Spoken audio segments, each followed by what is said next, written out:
welcome to this episode of You're in Detention. And we have actually got Jane returning into detention. So thank you for letting us put you in detention twice. And then we've also got Greg joining us, who is from the Brain Charity as well. So we've met Jane before, but welcome to detention, Greg. Thank you very much. I'm not going to lie, when this got organised, I got the email for it and I saw the subject line, "You're in detention." I was having massive anxiety. I mean, it's been a while since I've been in school, but the fear still kicks in. I love that. What was your main detention for then, Greg? What was the main theme? I'm going to be 100% honest with you. I never, as far as I remember, never got detention other than when it was like group punishment, like someone had thrown something and no one was saying who it was, so we all had to stay. I don't remember, and part of that is just so much anxiety around it. I just wouldn't let it happen. So Greg, I yeah. can't believe you never actually got a detention though. I don't know what are you trying to say? I got detention for eating in the street. That's how strict our school was. We weren't allowed to eat in uniform outside of school, and I got caught eating a bag of crisps in the street. Okay, and that's I got crazy. detention for it. It was just crazy. Yeah. This wasn't detention. Before lunch was ending, and I was having a very loud conversation with someone outside the classroom, and the bell went and the teacher came out, and I was being too loud. So instead of like detention, I just got sent down to stand outside another room because I wasn't in the room yet. So you couldn't make me stand outside the room. And I felt a very deep injustice because I was like, I'm not even breaking a rule. I haven't done anything. But there we go.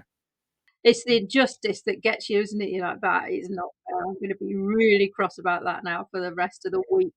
Yeah, no, I think as well, Greg, we're probably very, very good at making up excuses very, very quickly, and that often helps get you off the hook for things as well. You are in detention now, so thank you for being in detention. We'll go with it. It's your first time, but we'll maybe not, but yes, thank you for joining us. And yes, Jane, thank you for coming back to talk to us. It was brilliant having you on last time, so Kerry and I are delighted that you've joined us again. Yeah, no, it's great to be back. Thanks for the invite.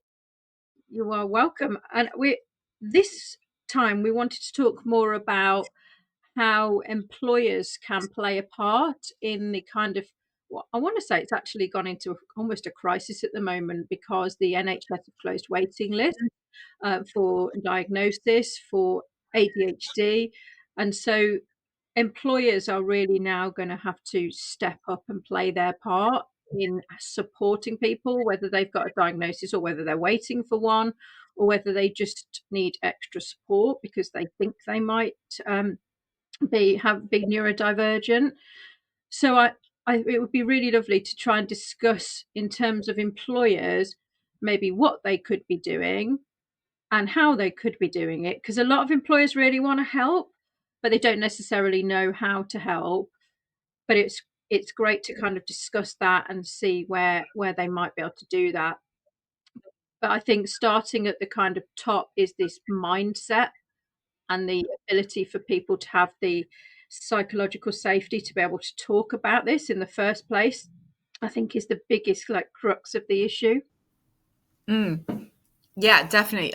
Greg, sorry, I'd sort of, first off, I would say, I think for us, it's making it stigma free, as you said, Joe, and starting with the recognition that, because many people will come to us and say, oh yeah, how do we support people with recruitment selection? And I ask them often to take one step back and say, actually, you've got teams within your organization already. If it's 1 in 5 of us, how are you supporting your current workforce before you're trying to put in new strategies to recruit the talent, which we know that the individual will bring? But if it's 1 in 5 of us, then they're already in your organization, and how are you supporting them? How are you removing that stigma that they won't have already had that conversation with you?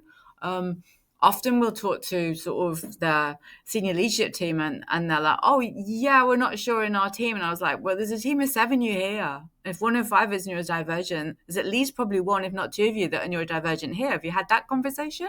And because if they can see it, they can believe it's okay. Do you know what's really weird? I don't know whether you see this as well. When I've had conversations with leaders of businesses, they're very much like, well, it's really the tech industry that has a lot of neurodivergence in, and I'm like, all right, it isn't. It isn't, but that's the kind. There you go. It's the mindset It's of mindset. It's already there, isn't it? Yeah. not my company because it's not a tech company. Well, they probably we are everywhere. I've been to train in lots of different sectors, and there's quite a different. You see this in the creative industries as well, which is like the inverse. Or you go to the tech industry, or loads of different types of industries. Quite a lot of them say, "Well, of course, in our industry, there's a lot of neurodivergence," and you're like, "Well, I think it probably is just that there are people who are neurodivergent most places."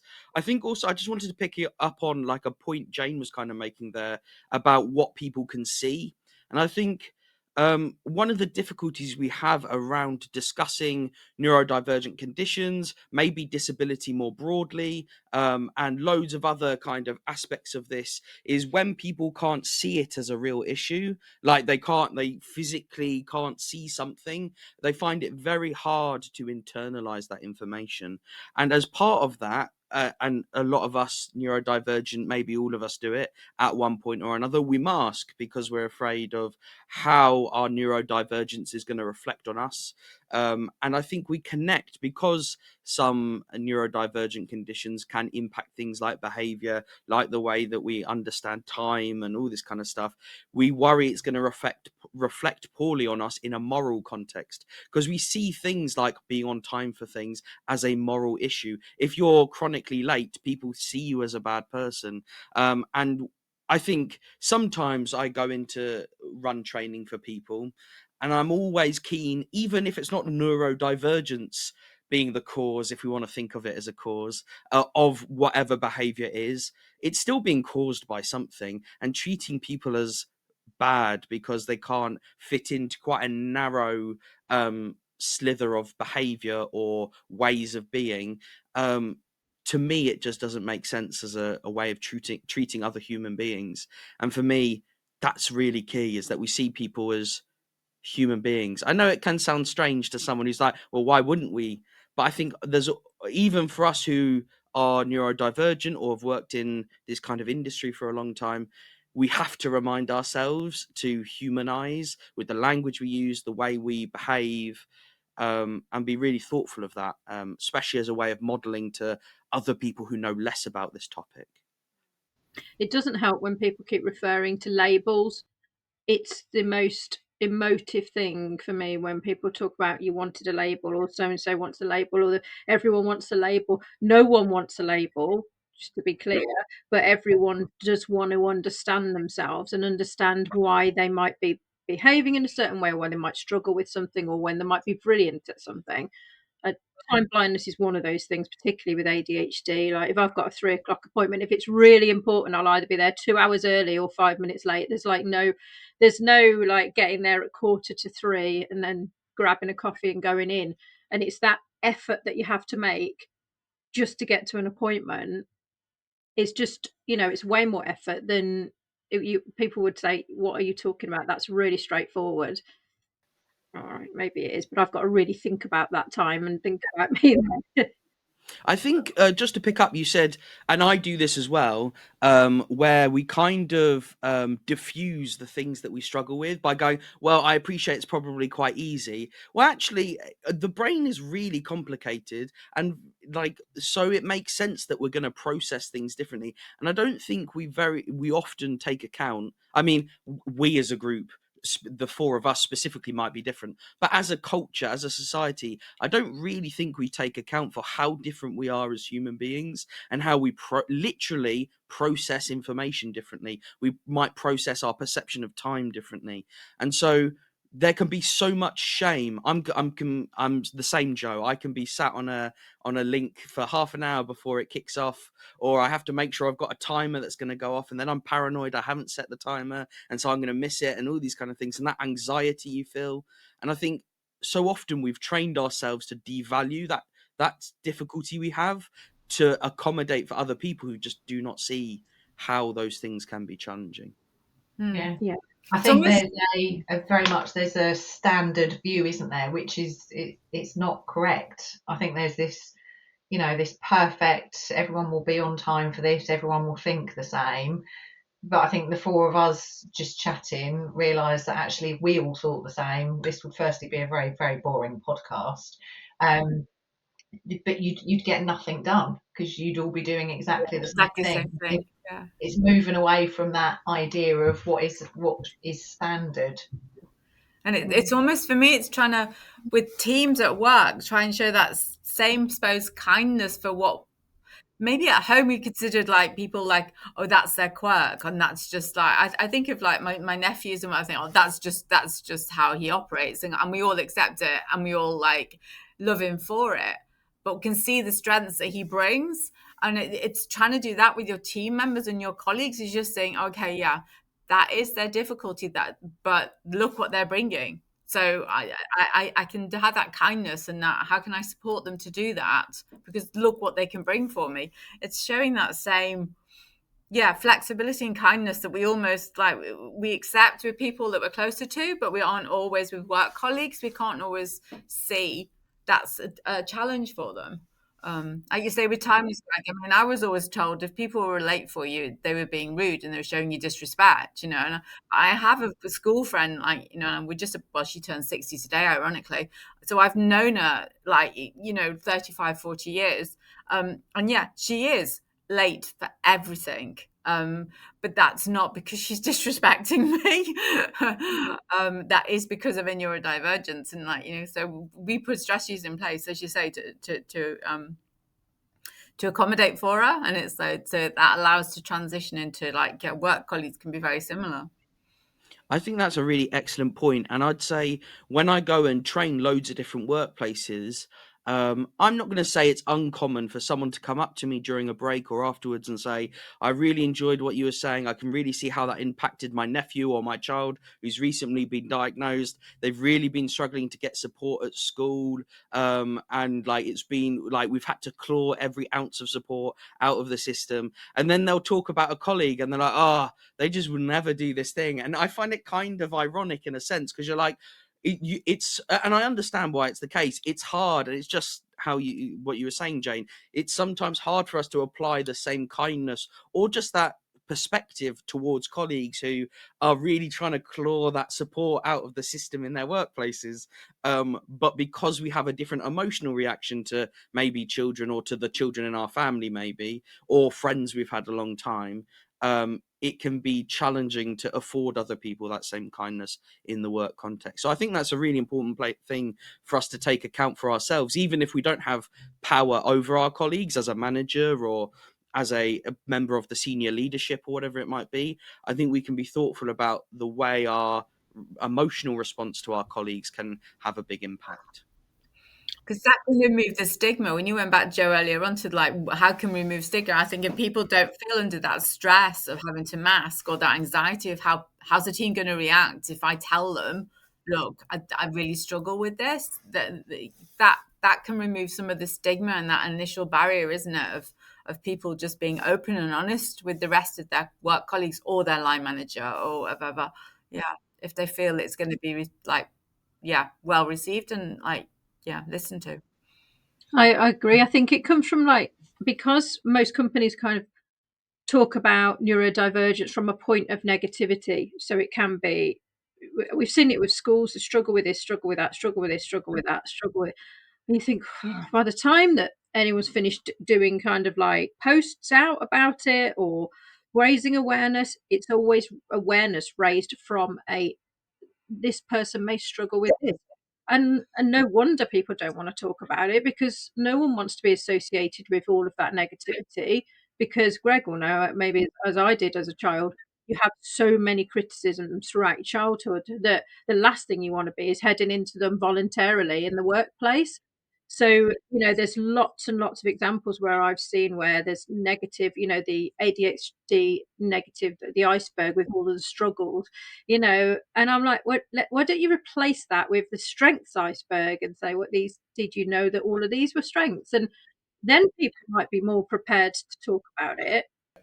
I think one of the things that I sometimes think about when going into workplaces, kind of building off your point about making sure that we affirm the strengths that we see with a lot of these conditions.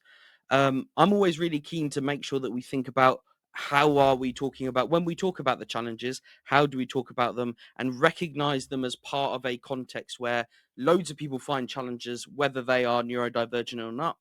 But also, there are some conditions in life that don't necessarily have an associated strength. I'm not thinking about the kind of ones that we might associate here, like ADHD, autism. I'm kind of thinking of like, off the top of my head, like Parkinson's or dementia, which have loads of massive challenges with them that don't necessarily have an associated strength, at least that I'm not aware of.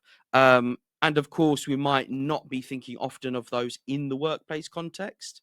But I think it's important for us to find humanizing ways to talk about what we find challenging, as well as those strengths, because if we don't find humanizing ways to talk about things that are difficult in life, then when there's sometimes not an upside. Obviously, when we're talking about workplace neurodiversity, often we're talking about the strength-based approach, as we might think of it, and all those strengths.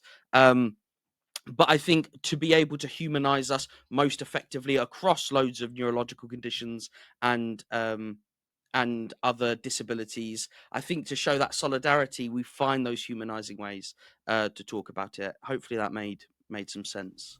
It makes loads of sense, doesn't it? Because it's more of a like, yeah, it's.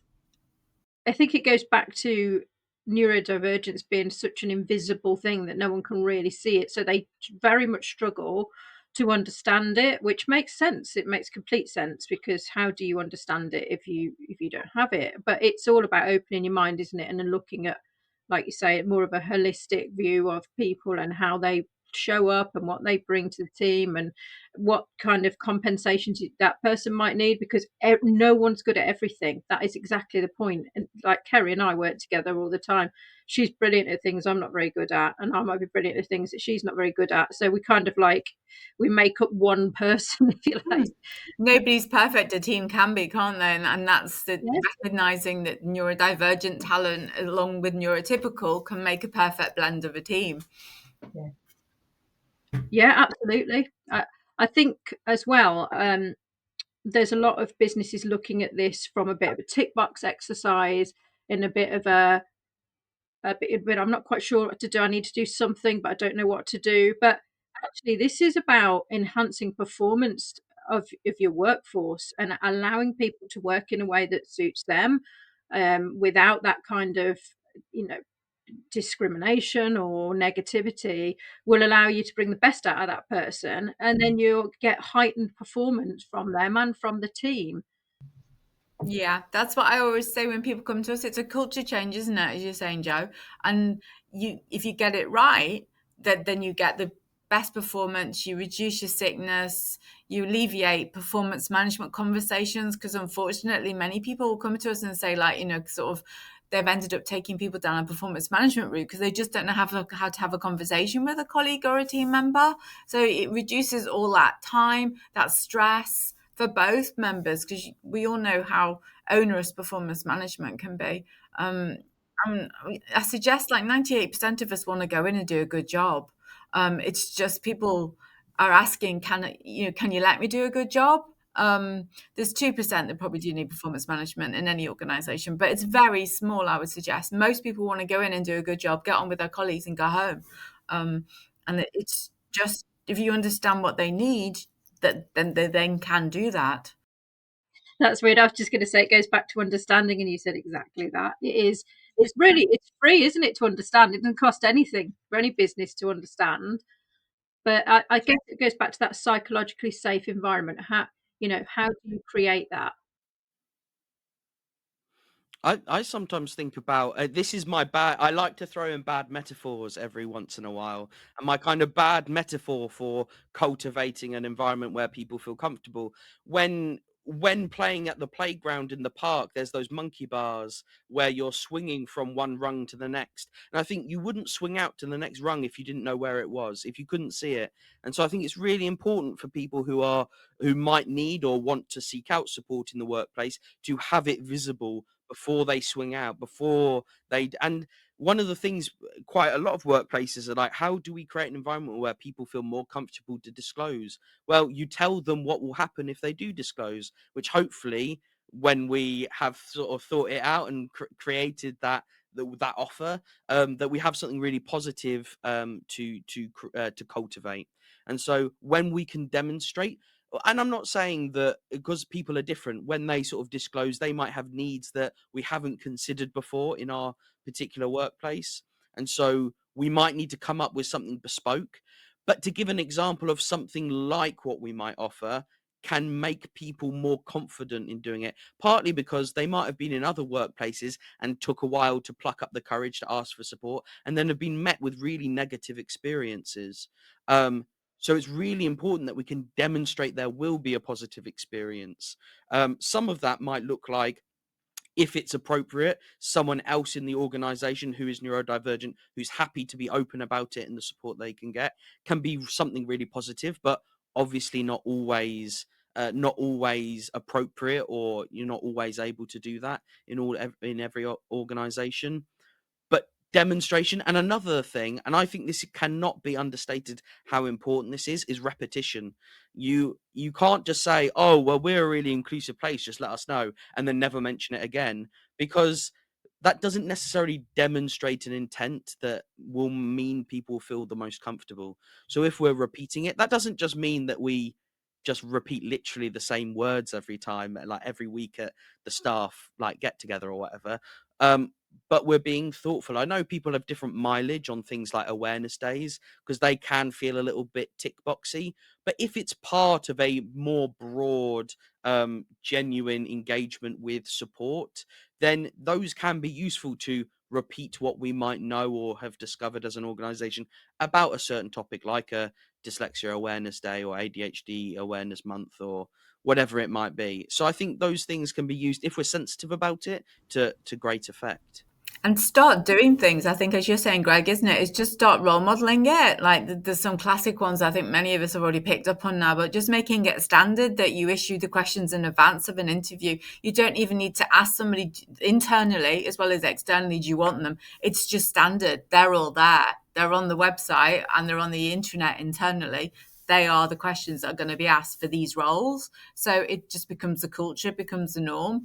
People don't have to have their cameras on if they don't want to in meetings. In all team meetings, that's just standard. You don't need to ask for permission or to alert somebody in advance.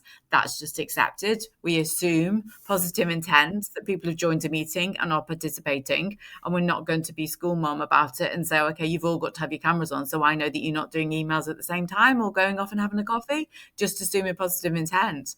If we start implementing a lot of what we know can be, as you say, as Greg said, like not everything, because it'll be an individual need on an individual basis, but some things we know will work for pretty much everybody. I mean, if I had the interview questions in advance, that would alleviate some of my stress for going for different roles. And I consider myself neurotypical, but it would help. It helps all of us. It, kind of alleviates that stress and anxiety. Or we say change the process of how do we need an interview for this? Probably not. Let's do an exercise. Let's just start doing a lot of the practical things that we know. Will show that actually, yeah, this is a culture that is changing and is open to change. And it's okay for me to ask, well, actually, can we start doing this as well? Or actually, I need this. If you can't see it, can't believe it. I go back to that point, but kind of like people, as you say, Greg, otherwise, it is a tick box. We've come in, we've done our awareness training, we've gone away again. It's like, okay, what's different? What's changed?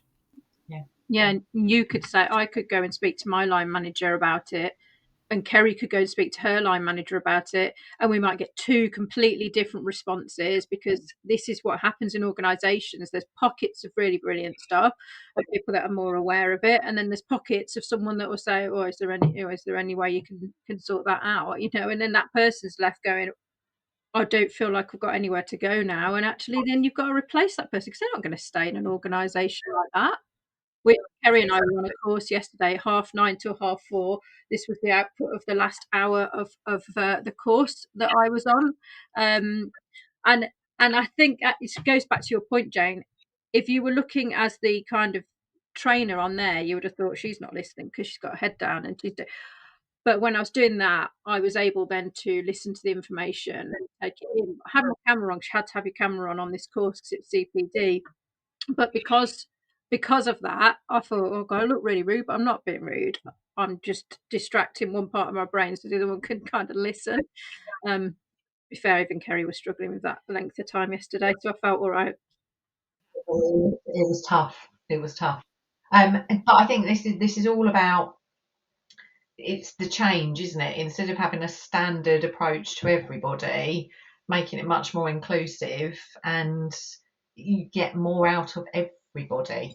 And I think it's removing the stigma. I mean, I've had people in the team who have gone through the process of getting diagnosis, and some, they don't want to share it because they don't feel comfortable. Whereas actually, if we approached it a different way, and it was, we're all individuals, many of us think differently, but actually we all bring something different and brilliant. It removes that worry about, oh, this is what's happening with me at the moment, especially when it does take such a long time, and then you can help someone a lot sooner than waiting until they've got a formal diagnosis. Mm-hmm. Yeah, how your brain's wired, isn't it? It's literally, everyone's brain's wired differently, and you need to understand how yours is wired, and that's what going through the diagnosis gives you, a little bit of an understanding of that. But it doesn't stop you actually understanding that before going through diagnosis, or even without going through diagnosis, because it helps you just understand all about yourself, which actually, that's a kind of, for me, it was the missing part of the puzzle. Yeah. And like any life career or any role, it is personal mastery anyway that makes you better, isn't it? If you just, I think back like 25 years into a career, whatever, and just think everything I've learned about myself and how I keep on growing and developing, and it is, you say, it's the wiring of me and what my strengths are and kind of where my challenges are. And that's what the neurodivergent colleagues also trying to do, isn't it? Is with the diagnosis or with the questioning it in themselves, with their awareness, they're challenging. Okay, so is this what I'm struggling with, and is this what I'm really good at? And as a manager, that's a people manager, I think that's key to your role, is understanding your team and understanding their strengths and their challenges, be them neurotypical or neurodivergent, and how can you best work with them.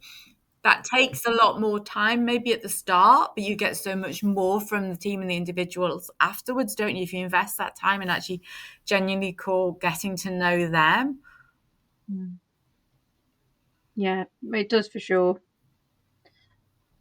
And Greg, with your role as a trainer, what do you see as the most common mistakes? Let's go for mistakes. What are the most common mistakes that organisations are making with trying to find a way forward with this? That's a really good question. Oh God, that's a really good question. I guess there's a couple of things I would pick up on. One thing I sometimes hear that makes me feel slightly excuse me. One thing I sometimes hear that I sometimes find a little bit demoralizing is we'll go through some of the aspects, and then someone's like, well, what happens if someone's using it as an excuse? And I find it quite hard because I can understand to a certain degree from the outside why someone might think about it in that way, particularly in the context that we exist in as a culture.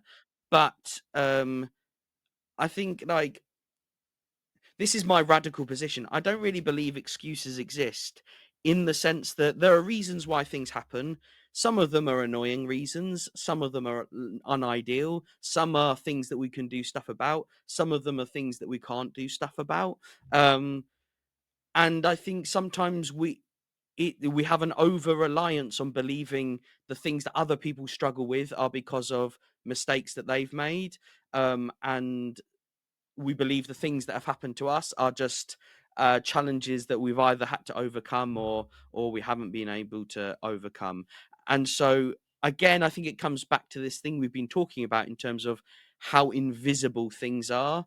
I think sometimes we have to take a good faith approach and be like, the reason that person was like that in a certain situation might not be because they're an evil person who really hates me and wanted to. And I think that can go kind of the other way as well. quite a lot of the time, some of the time, not a lot of the time, some of the time, people who might be the most inclined to bring out that in a training session, what happens if someone's using it as an excuse, are people who are open about being neurodivergent. And I think part of that is because they're afraid it reflects badly on them. If someone else in the workplace who is neurodivergent struggles in a certain way, they're afraid that that then reflects badly as them, as someone else who is neurodivergent. So that's something that I'm not sure if you asked mistake. I'm not sure. That's not really a structural thing that workplaces do, but I think it's somewhere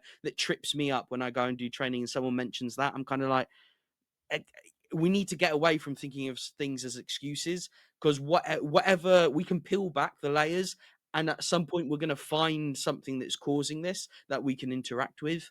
And so that's what I want to encourage people to do, rather than think of, well, what happens if someone is using it as an excuse? We can think about, what extra challenges is this person facing, which means the intervention we used in another, or support we provided someone else, isn't working for them.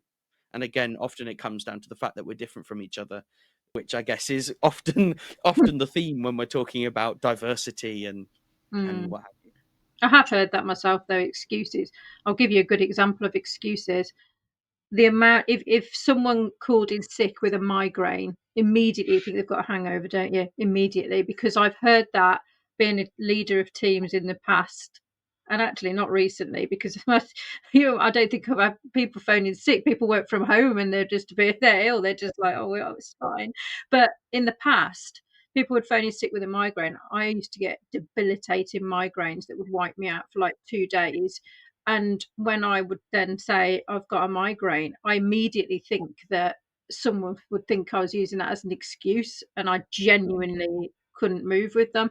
So I think that's another example, even it's not neurodivergent, but it is another example where people think it's an excuse, and it's genuinely, when you are suffering with that, other people might use things as different excuses. But like you say, Greg, it's what sits beneath that. If people are using excuses, is it a shield? Is it a mask? Is it something else? Is it not confident? Whatever it is.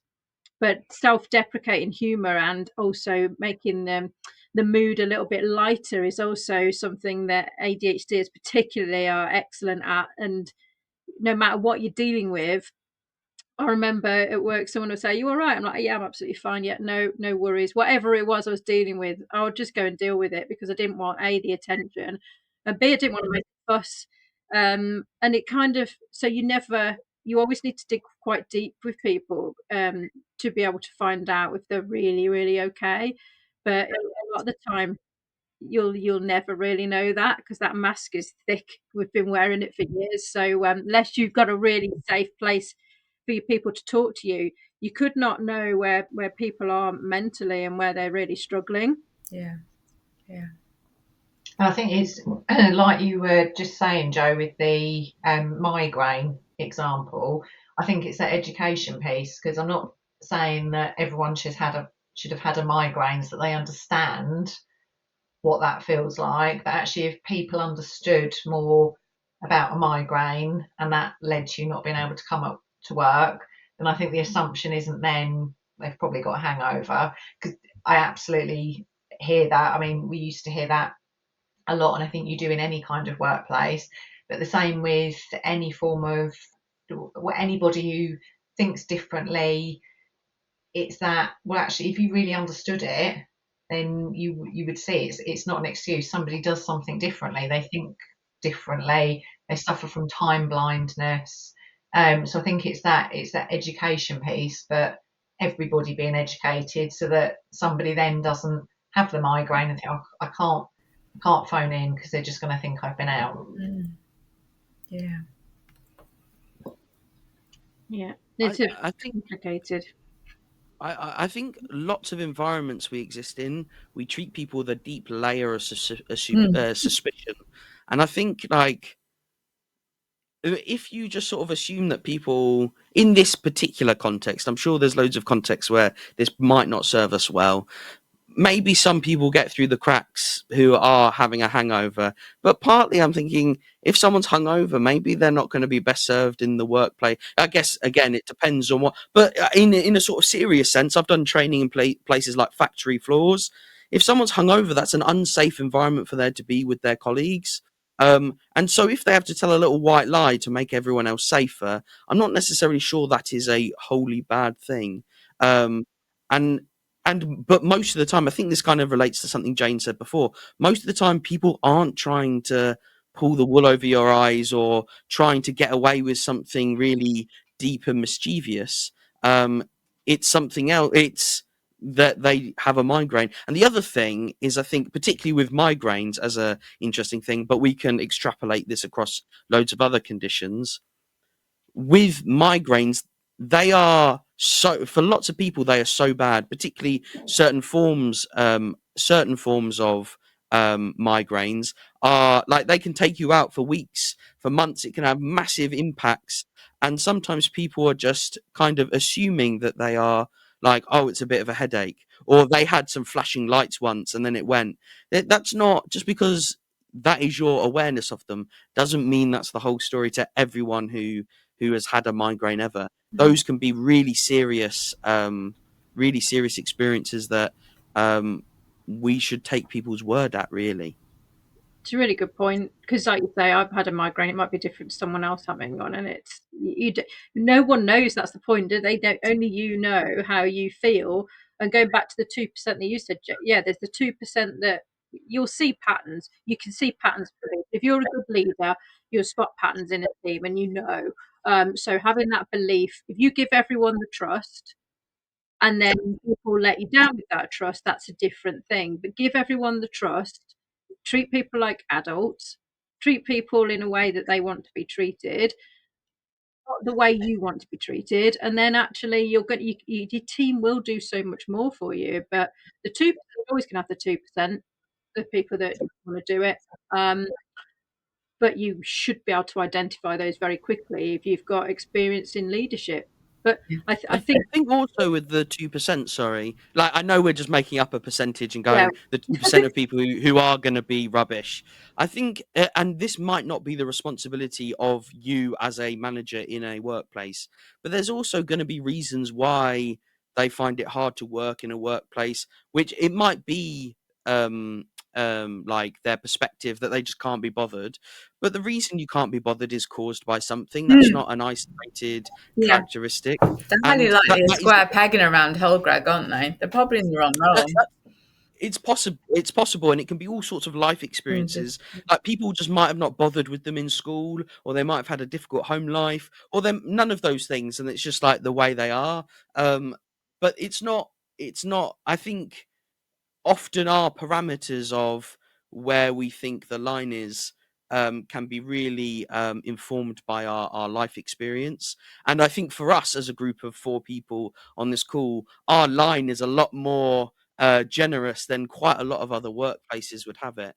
And I'm always thinking, I guess an example I often think of, me and Jane were at a conference, I'm going to say 2 weeks ago, I can't remember now. Well, there we go. My time perception isn't always bad. So we were at this conference and we had loads of people come and talk to us at a stall. And one person came up to me as part of the day and asked me, we don't have Down syndrome as one of our 7 conditions that we often tackle in one of our our sort of average standard sessions. And so she was asking about my sort of relationship with Down syndrome in terms of the training we've done. And I said, to be 100% honest with you, not very many people ask us about it because almost no workplaces are employing people with Down syndrome because often what we're looking at, most places are employing people with, relatively in massive scare quotes, relatively speaking, low access needs, ADHD, dyslexia, autism, etc., because they are just, even in the workplace, easier to accommodate for. Whereas someone, and obviously it depends how your workplace is set up. There was quite famous story about the cafe that was built, and all I think everyone who worked there had Down syndrome or something like that. And obviously, they've done that as a conscious decision to create an environment that is completely, it's a different work environment than any other work environment's going to be like, to accommodate a different way of working. And I think, again, that's our idea of how generous our line is in who we're including in the workplace, etc. So I think about that sometimes when I go in and train, is thinking about where is our line, and like how can we encourage people to be as generous as possible. And this one more anecdote on this point before I start boring everyone, hopefully. One of the really good things, I went to do some training, and the CEO was sat in on the training in this particular company, and we were talking about what challenges an organization might face when they're trying to support someone. And the CEO said, before we start this exercise, I want everyone to have the understanding that what I want for our organization is not what we legally are responsible to do, but what we're morally responsible to do, because I think that's a higher standard that I think we're capable of meeting. And for me, that is just such a nice thing that the CEO made it explicit in why they wanted to do the training, is that they're not thinking about how do we get all the way to legally compliable and go no further. It's how do we actually, in real terms, support people in the workplace and access those positives that you guys have already mentioned. I love that. Yeah. I think that's really leading by example, isn't it? That's a top-down message. That sounds to me very much like a company that really embraces their ever-changing, positive culture. That's what we would love to hear in more businesses. But we will obviously put a link to your brilliant training in the podcast, because I know it's fantastic, and I know it makes such a difference in workplaces. But it's been absolutely fantastic talking to you both, and obviously thanks for coming on. And Greg, this is not the last time. It might be the first time that you're going to be in detention, I hope. So and hopefully put you on the naughty list, Greg. yeah, I mean, I've been on naughty lists before. I might have not been in a proper detention, but I've been told off plenty of times. Get a bit of adrenaline going, it's fine. But we've absolutely loved having you on, and we will make sure that we put the links for all the good work that you're doing, and with the Brain Charity, and the links and QR codes to also donate to the charity as well, because it's fantastic. And we're looking forward. We're actually starting our first intake tonight, so it's the first ever messaging intake. So we will be looking forward to sending our donation over to you. Brilliant. Thank you, Jo. Yeah. So we're really looking forward to that. But yes, so thank you for joining us. And obviously, if you haven't already subscribed to our YouTube channel, please do so. And obviously, let's give Jane and Greg a big thumbs up for them coming on and spending some time with us. So thank you so much, and we hope you get the heating fixed soon, Jane. Thank you. Yes. I'll go and thaw out with a hot drink. Excellent.